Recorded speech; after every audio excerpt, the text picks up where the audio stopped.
Terkuak motif oknum TNI AL bunuh Kesya Irene, pelaku ngaku tak puas saat berhubungan intim. Motif pembunuhan Kesya Irene Yola Lestaluhu, 20, oleh oknum anggota TNI AL di Pantai Sauka, Kota Sorong, Papua Barat Daya, diungkap jajaran Polisi Militer Angkatan Laut, PMAL, Lantamal 14, Sorong.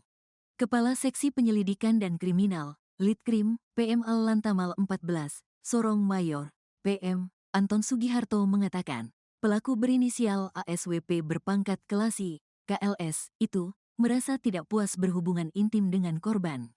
Awalnya, pelaku dan korban mencoba untuk check-in di sebuah hotel, tapi gagal.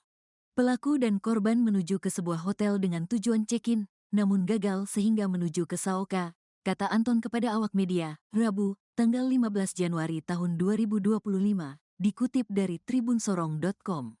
Setelah itu, dalam kondisi dipengaruhi alkohol, keduanya disebutkan sempat berhubungan badan ketika dalam perjalanan menuju Pantai Saoka.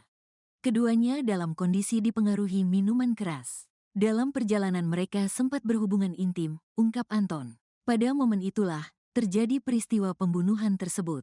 Karena pelaku gelap mata setelah terjadi cekcok karena merasa belum puas berhubungan intim dengan korban. Pelaku kemudian mengambil sangkur lalu menikam korban berkali-kali di bagian dada serta punggung.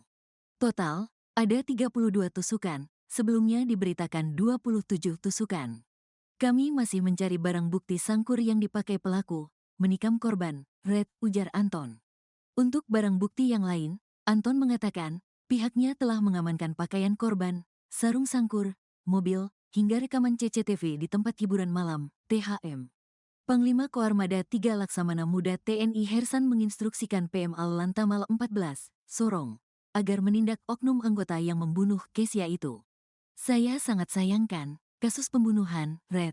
Saya minta tegakkan aturan di kasus ini, ujar Hersan saat menghadiri acara di Kota Sorong, Papua Barat Daya, Selasa, tanggal 14 Januari tahun 2025, dikutip dari tribunsorong.com. Hersan menegaskan, selama ini pimpinan telah memberikan arahan secara tegas kepada para prajurit TNI AL. Jika tidak dihiraukan serta ada yang melanggar, otomatis akan dihukum berat.